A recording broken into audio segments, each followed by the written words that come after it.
My question is, as like your first few years of your career, what would you guys recommend really focusing on for someone just starting?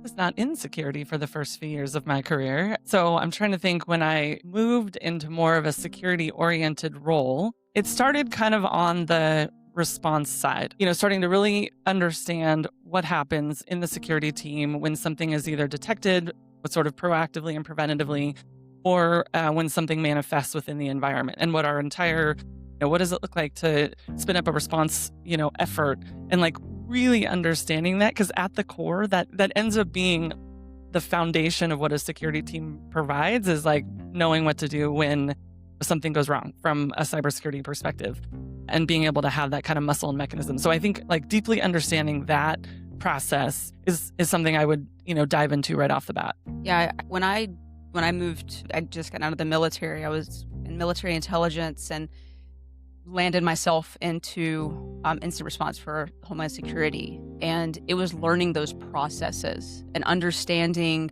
what to escalate, when to escalate, how to escalate, and learning that muscle memory of when do you sound the horn? Is this really an issue? How deep down the rabbit hole do I go before I ask for help, or or I get a second opinion? And I think that was extremely crucial in understanding that the process and the kill chain and how everything works, so that you can see that cyber is an ecosystem and the dependencies that it has throughout the lifecycle management or whatever that looks like. So I think that just kind of piggybacking, as I'm sitting here thinking through that journey, it was really around understanding the entire incident lifecycle. I'll give you two, and I'll build on their answers. Develop a little bit of a portfolio of how you've responded in a crisis.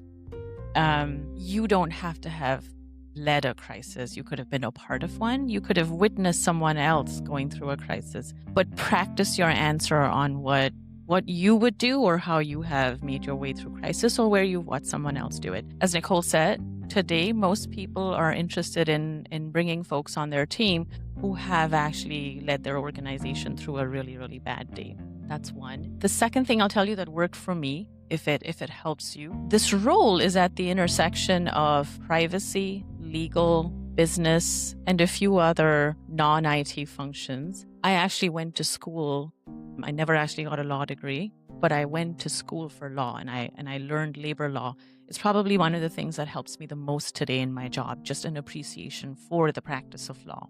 That's something I recommend to everyone. Even if you can take a few classes on it, it will help you in your cyber journey. So that's my little pro tip. Yeah, I'll just give you a couple of things. Develop some deep expertise. You gotta find how you become a confident expert. So whatever that domain is, lean into it early in your career and be that confident expert. Second is know how to tell your story. You can be the best expert in your technical subject domain, but if you don't tell people what the value is and articulate how to get behind you, you're not going to be able to move forward. So you got to work on storytelling, communication, all the shaping the narrative. That's a big one. And then the last one, as a woman, I would just make sure that you, especially as a woman, you gotta put yourself out there, right? Like I always say, get over yourself, right? Like, yes, you're going to make mistakes. Yes, you're not going to be perfect. No one's going to agree with you. You might get some weird looks from other people in the room or whatever. But if you're not going to put yourself out there, you're just going to kind of stay where you are. So those would be the three things I would say.